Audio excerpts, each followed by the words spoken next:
ಬೆಳಗಿನ ಸೂರ್ಯನ ಮೊದಲ ಕಿರಣ ಹಳ್ಳಿಯ ಮೇಲೆ ಹರಡಿತ್ತು. ಹಸಿರು ಹೊಲಗಳು ಗಾಳಿಗೆ ತೂಗುತ್ತಿದ್ದವು. ಹಕ್ಕಿಗಳ ಚಿಲಿಪಿಲಿ ಇಡೀ ಊರಿಗೆ ಜೀವ ತುಂಬುತ್ತಿತ್ತು. ಆ ಹಳ್ಳಿಯಲ್ಲಿ ಪ್ರಾಮಾಣಿಕ ರೈತ ಶಿವಣ್ಣ, ತನ್ನ ಹೆಂಡತಿ ಲಕ್ಷ್ಮಿ ಮತ್ತು ಇಬ್ಬರು ಹೆಣ್ಣು ಮಕ್ಕಳಾದ ಸಂಧ್ಯಾ ಹಾಗೂ ನಂದಿನಿ ಜೊತೆ ವಾಸಿಸುತ್ತಿದ್ದ. ಅಕ್ಕ ಸಂಧ್ಯಾ ತುಂಬಾ ಸುಂದರಳು. ಬಿಳಿ ಮೈಬಣ್ಣ, ಉದ್ದ ಕೂದಲು, ದೊಡ್ಡ ಕಣ್ಣುಗಳು. ಊರಿನವರು ಅವಳನ್ನು ನೋಡಿದರೆ ಮೆಚ್ಚದೇ ಇರಲಾರರು. ಆದರೆ ತಂಗಿ ನಂದಿನಿ ಸಾಧಾರಣ ರೂಪವಳಾಗಿದ್ದಳು. ಆದರೆ ಅವಳ ಹೃದಯ ಮಾತ್ರ ಚಿನ್ನದಂತಿತ್ತು. ಯಾರೇ ಸಹಾಯ ಕೇಳಿದರೂ ಮೊದಲು ಓಡಿ ಹೋಗುವುದು ಅವಳೇ. ಸಂಧ್ಯಾ ಮತ್ತು ನಂದಿತಾ ಆಟವಾಡುತ್ತಿರುತ್ತಾರೆ. ಅಲ್ಲಿಗೆ ಊರಿನ ಮಹಿಳೆಯರು ಬರುತ್ತಾರೆ. ಸಂಧ್ಯಾ, ಎಷ್ಟು ಸುಂದರವಾಗಿದ್ದೀಯಾ. ನಿನ್ನನ್ನು ನೋಡಿದರೆ ರಾಜಕುಮಾರಿ ತರಹ ಕಾಣುತ್ತಿರುವೆ. ನಿಜ ಹೇಳಬೇಕು ಅಂದ್ರೆ ರಾಜಕುಮಾರಿಗಿಂತಲೂ ಚೆನ್ನಾಗಿದ್ದೀಯಾ. ನಂದಿತಾನು ಅಷ್ಟೇ. ಅವಳ ಗುಣ ಚಿನ್ನದಂಥದ್ದು. ಸ್ವಭಾವದಿಂದ ಏನೋ ಪ್ರಯೋಜನ. ಜನ ಮೊದಲು ಮುಖವನ್ನೇ ನೋಡುತ್ತಾರೆ. ಮಗಳೇ, ಮನುಷ್ಯನ ಮೌಲ್ಯ ಅವನ ರೂಪದಿಂದ ಅಲ್ಲ, ಅವನ ಒಳ್ಳೆಯ ಕೆಲಸಗಳಿಂದ ಗೊತ್ತಾಗುತ್ತದೆ. ರೂಪ ತುಂಬಾ ದಿನ ಉಳಿಯುವುದಿಲ್ಲ, ಆದರೆ ಕೊನೆಗೆ ಲೆಕ್ಕಕ್ಕೆ ಬರುವುದು ಮೌಲ್ಯಗಳೇ. ಅಂದಿನ ಅಮ್ಮನ ಆ ಪಾತ್ರ ಸಂಧ್ಯಾಳಿಗೆ ಇಷ್ಟವಾಗಲಿಲ್ಲ. ವರ್ಷಗಳು ಕಳೆಯತೊಡಗಿದವು. ರೂಪಾಳ ಸೌಂದರ್ಯ ಹೆಚ್ಚಾಗುತ್ತಲೇ ಹೋಯಿತು.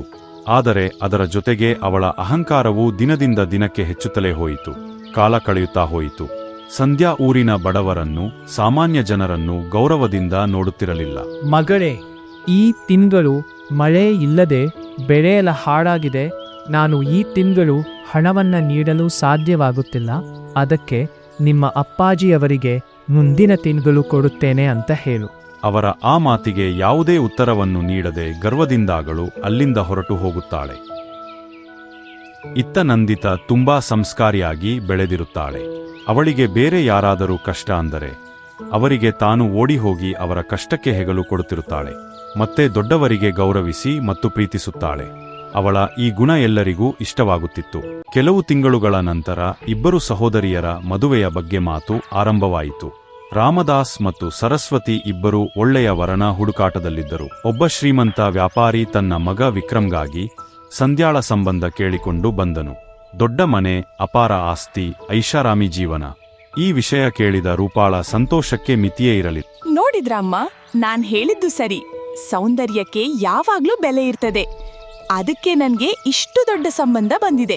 ನಾನಿನ್ಮುಂದೆ ತುಂಬಾ ಖುಷಿಯಾಗಿರಬಹುದು. ಅದೇ ಸಮಯದಲ್ಲಿ ಪರಿಶ್ರಮಿ ರೈತ ಮೋಹನ್ನ ಸಂಬಂಧ ನಂದಿತಾಗಾಗಿ ಬಂತು.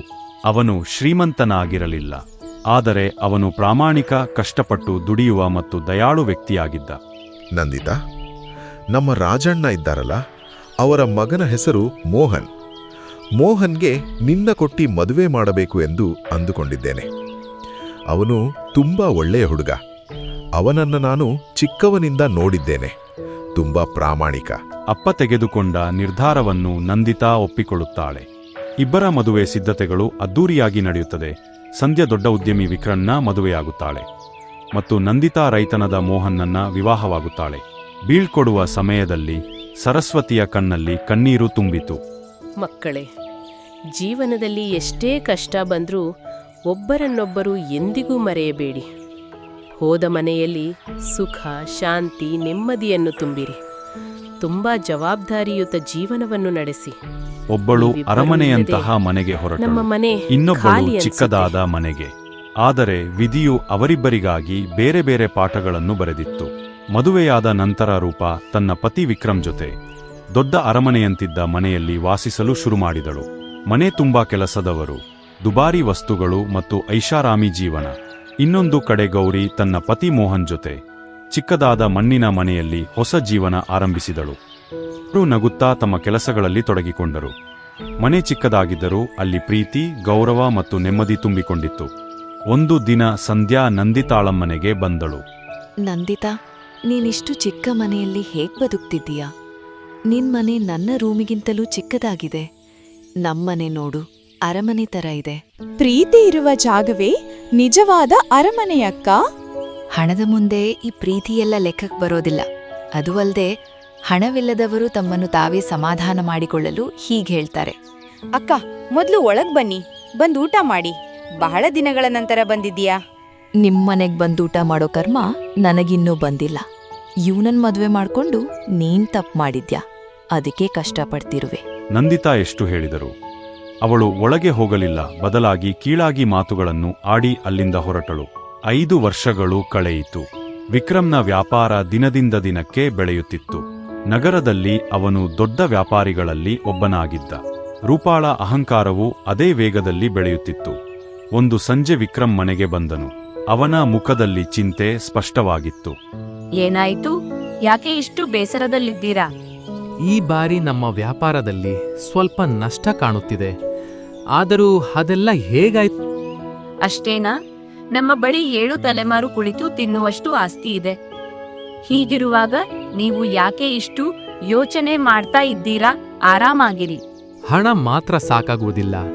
ಬುದ್ಧಿವಂತಿಕೆ, ಪ್ರಾಮಾಣಿಕತೆ ಮತ್ತು ಒಳ್ಳೆಯ ಸಂಬಂಧಗಳು ಜೀವನದಲ್ಲಿ ಮುಖ್ಯ. ಇವೆಲ್ಲದರ ಹೊರತು ಹಣ ಕೆಲಸಕ್ಕೆ ಬರುವುದಿಲ್ಲ. ಕೆಲವು ತಿಂಗಳುಗಳಲ್ಲಿ ಪರಿಸ್ಥಿತಿ ಬದಲಾಗತೊಡಗಿತು. ಒಬ್ಬ ಪಾಲುದಾರ ವಿಕ್ರಮ್ಗೆ ಮೋಸ ಮಾಡಿದ. ಸರಕು ತುಂಬಿದ್ದ ವಾಹನಗಳು ಅಪಘಾತಕ್ಕೀಡಾದವು. ದೊಡ್ಡ ಗ್ರಾಹಕರು ಒಬ್ಬೊಬ್ಬರಾಗಿ ದೂರವಾಗತೊಡಗಿದರು. ವ್ಯಾಪಾರದಲ್ಲಿ ನಷ್ಟ ಹೆಚ್ಚಾಗುತ್ತಲೇ ಹೋಯಿತು. ಐಶ್ವರ್ಯ ಶಾಶ್ವತವಲ್ಲ. ಆದರೆ ಸಂಧ್ಯಾಳಿಗೆ ಈ ಸತ್ಯ ಇನ್ನೂ ಸಂಪೂರ್ಣವಾಗಿ ಅರ್ಥವಾಗಿರಲಿಲ್ಲ. ಒಂದು ಸಂಜೆ ವಿಕ್ರಮ್ ತುಂಬಾ ದುಃಖದಿಂದ ಮನೆಗೆ ಬಂದನು. ಸಂಧ್ಯಾ, ನಮ್ಮ ಪರಿಸ್ಥಿತಿ ತುಂಬಾ ಕಷ್ಟವಾಗಿದೆ. ಈ ಬಾರಿ ನಮ್ಮ ಜಮೀನಿನ ಸ್ವಲ್ಪ ಭಾಗವನ್ನ ಮಾರಾಟ ಮಾಡಬೇಕು.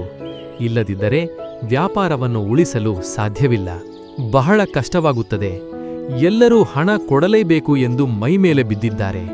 ಅವರಿಗೆ ಜಮೀನನ್ನ ಮಾರಿ ಹಣವನ್ನು ಪಾವತಿಸಲೇಬೇಕು.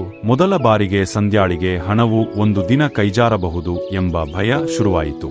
ಹಣವಿದ್ದಾಗ ಪ್ರತಿದಿನ ಮನೆಗೆ ಅತಿಥಿಗಳು ಬರುತ್ತಿದ್ದರು. ಆದರೆ ಈಗ ಯಾರೂ ಬರುತ್ತಿರಲಿಲ್ಲ. ಮೊದಲು ಹೊಗಳುತ್ತಿದ್ದವರು ಈಗ ಕರೆಗಳಿಗೂ ಉತ್ತರಿಸುತ್ತಿರಲಿಲ್ಲ. ಜನ ಇಷ್ಟು ಬೇಗ ಬದಲಾಗಿ ಬಿಡ್ತಾರಾ? ಜನರಲ್ಲ, ಪರಿಸ್ಥಿತಿ ನಿಜವಾದ ಮುಖವನ್ನು ತೋರಿಸುತ್ತದೆ. ಹೀಗೆ ವಿಕ್ರಮ್ ಸಂಧ್ಯಾಳಿಗೆ ಸಮಾಧಾನ ಮಾಡುತ್ತಾನೆ. ಅದೇ ಸಮಯದಲ್ಲಿ ಗೌರಿ ಮತ್ತು ಮೋಹನ್ ಕಷ್ಟಪಟ್ಟು ದುಡಿಯುತ್ತಿದ್ದರು. ಅವರ ಕೃಷಿ ಚೆನ್ನಾಗಿ ಫಲ ನೀಡುತ್ತಿತ್ತು. ಇಬ್ಬರು ಕಷ್ಟಪಟ್ಟು ಕೆಲಸ ಮಾಡಿ ತುಂಬಾ ಆಸ್ತಿ ಮಾಡಿದರು. ಅವರ ಮನೆಯಲ್ಲಿ ಪ್ರೀತಿ, ಗೌರವ ಮತ್ತು ನೆಮ್ಮದಿ ತುಂಬಿಕೊಂಡಿತ್ತು. ನಂದಿತಾ, ಹೇಗಿದ್ದೀಯಾ? ಚೆನ್ನಾಗಿದ್ದೀಯಾ? ನೋಡಿದ್ರೇನೆ ಗೊತ್ತಾಗುತ್ತೆ. ನೀನು ತುಂಬಾ ಒಳ್ಳೆಯವಳು, ಅದಕ್ಕೆ ನೀನು ತುಂಬಾ ಚೆನ್ನಾಗಿದ್ದೀಯಾ. ಆದ್ರೆ ನಿನ್ನ ಅಕ್ಕ ಸ್ವಲ್ಪ ಅಹಂಕಾರಿ, ಅದಕ್ಕೆ ನೋಡು, ಅವಳು ಕಷ್ಟದಲ್ಲಿ ಜೀವನ ಕಳೀತಾ ಇದ್ದಾಳೆ. ನನಗೂ ವಿಷಯ ತಿಳಿಯಿತು. ಆದರೆ ಅವಳು ಅಹಂಕಾರಿಯಲ್ಲ. ಅವಳಿಗೆ ಸ್ವಲ್ಪ ಕೋಪ ಜಾಸ್ತಿ. ಅದು ಬಿಟ್ಟರೆ ಅವಳ ಮನಸ್ಸು ಮುತ್ತಿನಂಥದು. ಆ ದೇವರು ಅವಳ ಎಲ್ಲ ಕಷ್ಟವನ್ನು ದೂರ ಮಾಡಲಿ. ನಂದಿತಾ ಊರಿನವರ ಮುಂದೆ ತನ್ನ ಅಕ್ಕನನ್ನು ಬಿಟ್ಟು ಕೊಡುವುದಿಲ್ಲ. ದಿನಗಳು ಕಳೆದವು. ವಿಕ್ರಮ್ ತನ್ನ ದೊಡ್ಡ ಮನೆಯನ್ನು ಕೂಡ ಮಾರಬೇಕಾಯಿತು. ಚಿಕ್ಕ ಬಾಡಿಗೆ ಮನೆಗೆ ಹೋಗಬೇಕಾಯಿತು. ಸಂಧ್ಯಾಳ ಕನಸಿನ ಲೋಕ ಸಂಪೂರ್ಣ ಕುಸಿದು ಬಿದ್ದಿತ್ತು. ಇನ್ನು ನಾವು ಏನು ಮಾಡೋಣ?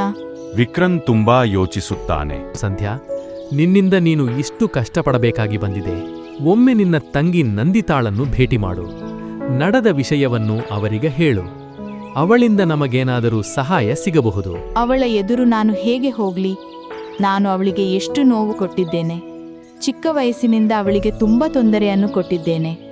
ಅದು ಅಲ್ಲದೆ ಮದುವೆಯಾದ ಮೇಲೂ ಅವಳ ಮನೆಗೆ ಹೋಗಿ ಅಪಮಾನ ಮಾಡಿ ಬಂದಿದ್ದೇನೆ. ಈಗ ನಾನು ಯಾವ ಮುಖವನ್ನು ಇಟ್ಟುಕೊಂಡು ಅವಳ ಬಳಿಗೆ ಹೋಗಲು? ನಿಜವಾದ ಸಂಬಂಧಗಳು ಅವಮಾನವನ್ನು ಲೆಕ್ಕಿಸುವುದಿಲ್ಲ. ಅಯ್ಯೋ, ಇವರು ನೋಡಿದ್ರೆ ನಂದಿತಾ ಬಳಿ ಹೋಗಿ ಸಹಾಯ ಕೇಳು ಅಂತಿದ್ದಾರೆ. ಆದ್ರೆ ಅವಳತ್ರ ಹೋದ್ರೆ ಅವಳು ಖಂಡಿತ ನನಗೆ ಅವಮಾನ ಮಾಡೇ ಮಾಡ್ತಾಳೆ. ಆದ್ರೆ ಇದು ಅವರಿಗೆ ಅರ್ಥ ಆಗ್ತಾ ಇಲ್ವಲ್ಲ. ಮರುದಿನ ಬೆಳಿಗ್ಗೆ ಸಂಧ್ಯಾ ಧೈರ್ಯ ಮಾಡಿಕೊಂಡು ಒಂದ್ಸತಿ ಅವಳತ್ರ ಗೌರಿಯ ಹೋಗಿ ಮನೆಗೆ ಎಲ್ಲವನ್ನು ಹೊರಟಳು. ಹೇಳ್ಕೊತೀನಿ. ಚಿಕ್ಕ ಮಣ್ಣಿನ ಮನೆಯ ಮುಂದೆ ಬಂದು ನಿಂತಳು. ಅವಳ ಕಾಲುಗಳು ಮುಂದೆ ಸಾಗಲಿಲ್ಲ. ಹೃದಯ ಜೋರಾಗಿ ಬಡಿದುಕೊಳ್ಳುತ್ತಿತ್ತು.